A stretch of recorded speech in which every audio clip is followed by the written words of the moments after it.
Very shortly, we'll be coming to the Playa Victoria, or Victoria Beach, with its more than 3 kilometers of sand.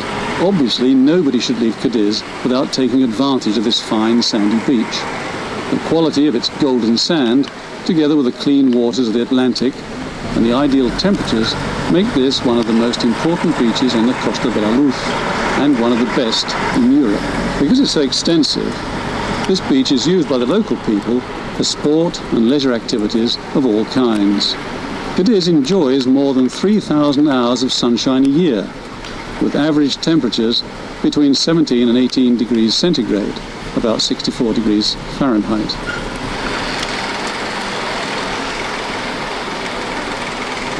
Many hundreds of kilometers away, to be decapitated here on the orders of the Emperor Diocletian, because these two brothers had converted to Christianity, as you can tell from the crosses they are holding. We now have a much better view of the only entrance to the city, which is built of marble. Those arches, one on each side, are of fairly recent construction. They were built in about 1950 to control the traffic flow.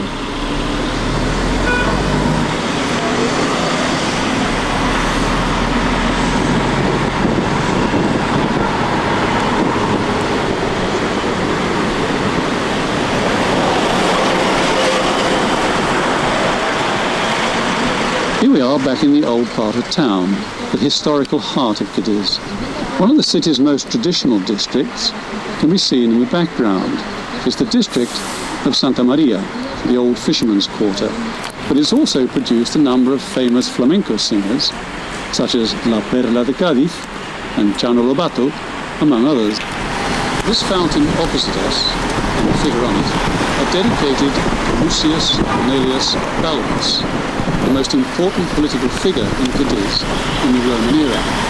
Thanks to him, his family's influences, Cadiz, the Roman city, was able to build an important Roman theatre. On your left is perhaps the best example of a neoclassical building in Andalusia. It used to be a prison called the Cathedral, the royal prison. Nowadays, it's the courthouse. The building, as you can see, is reminiscent of an ancient Greek temple.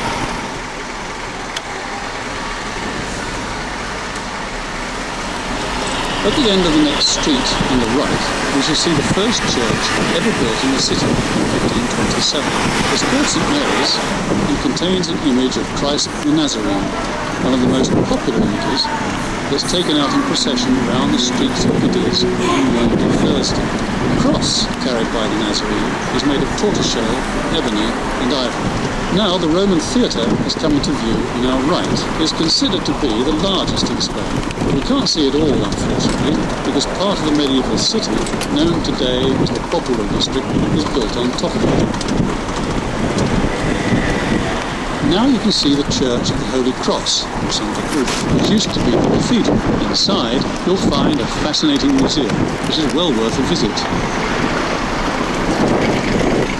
Now we have Cadiz Cathedral ahead of us, which, as you see, is built of the materials we mentioned earlier, the so-called oyster stone and marble. The predominant styles are Baroque and Neoclassical.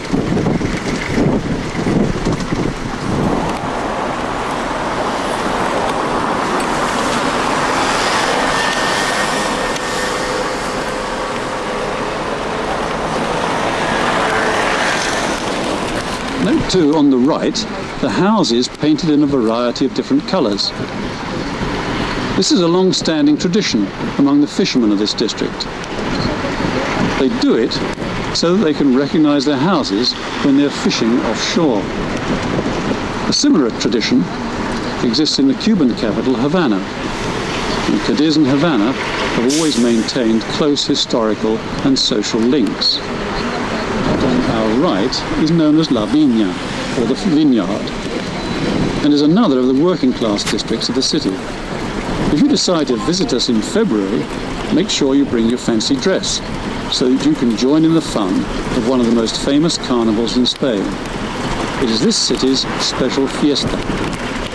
But to all intents and purposes, it only takes place in this part of town.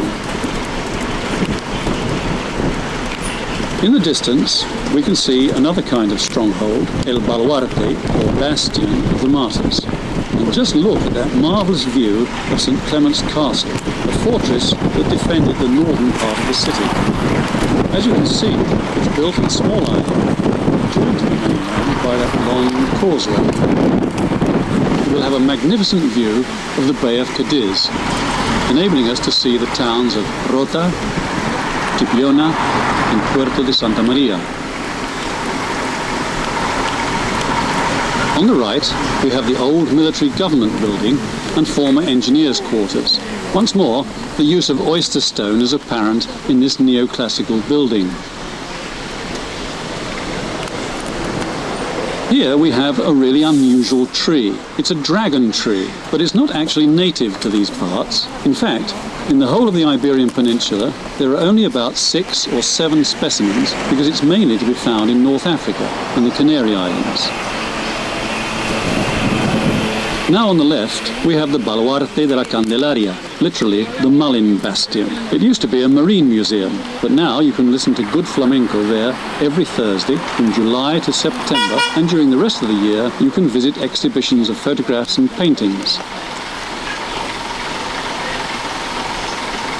In front of us now we have the Church of El Carmen, which is held in great affection by the local people.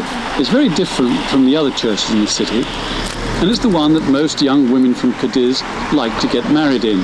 It was built in the middle of the 18th century in the Spanish colonial style and has an exquisite Rococo altarpiece. Here we are in the Alameda Apodaca, perhaps the most romantic avenue in Cadiz. That tree on your left is another ficus and is also over 1,000 years old.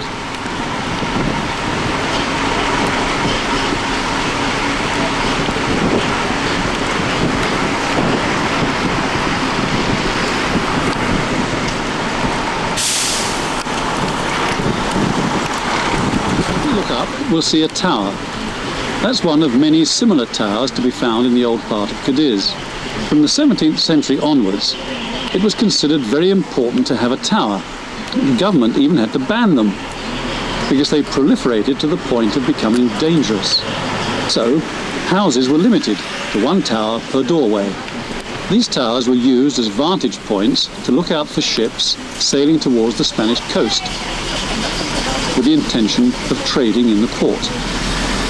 One of the towers we've just been talking about is the house with 4 towers. As you can see, they look magnificent, one at each corner and still displaying their original colours. The next house is the one with 5 towers, though in this case the towers are all in a line. Just in front of us, on the left, we have the square called the Plaza de Espania, presided over by the monument to the first constitution, known as La Pepa, or Josie, because it was signed on St. Joseph's Day, the 19th of March, 1812.